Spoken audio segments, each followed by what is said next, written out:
Hey, this is Travis with the Sierra Avalanche Center, and here's our state of the snowpack for Thursday, January 5th. Last weekend, we had another big storm impact the region.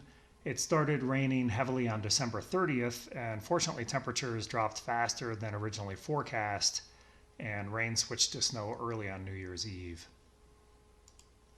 This graph is from one of the higher elevation snow tell stations in the region, and the line on the bottom, you can see the snow depth not really changing much on the 30th, even though the snow water equivalence was rising.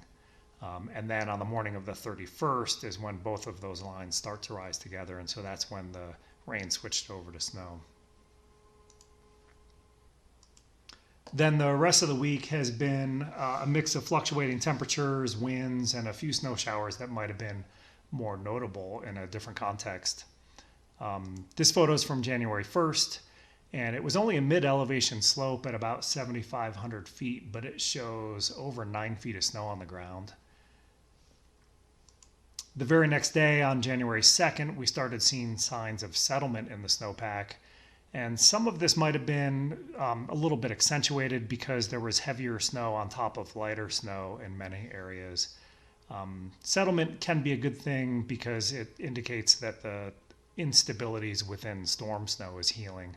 And that's one of the reasons why the danger rating was so quick to fall this week.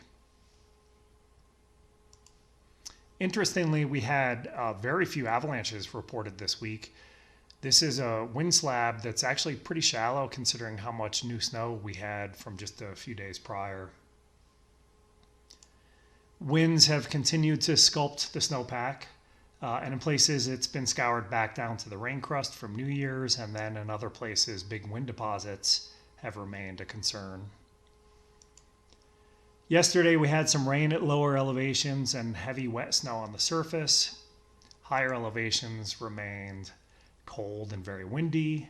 And then today, temperatures dropped and snow and wind continued with some instabilities observed between a foot and 2 feet from the surface.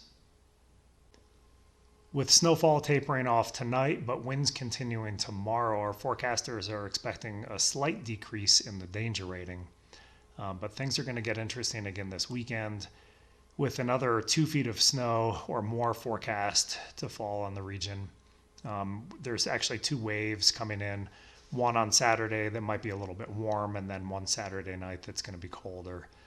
So expect the avalanche danger to climb again this weekend. And then things get really spicy early next week with another atmospheric river approaching the region. So this is a pretty exciting start to 2023.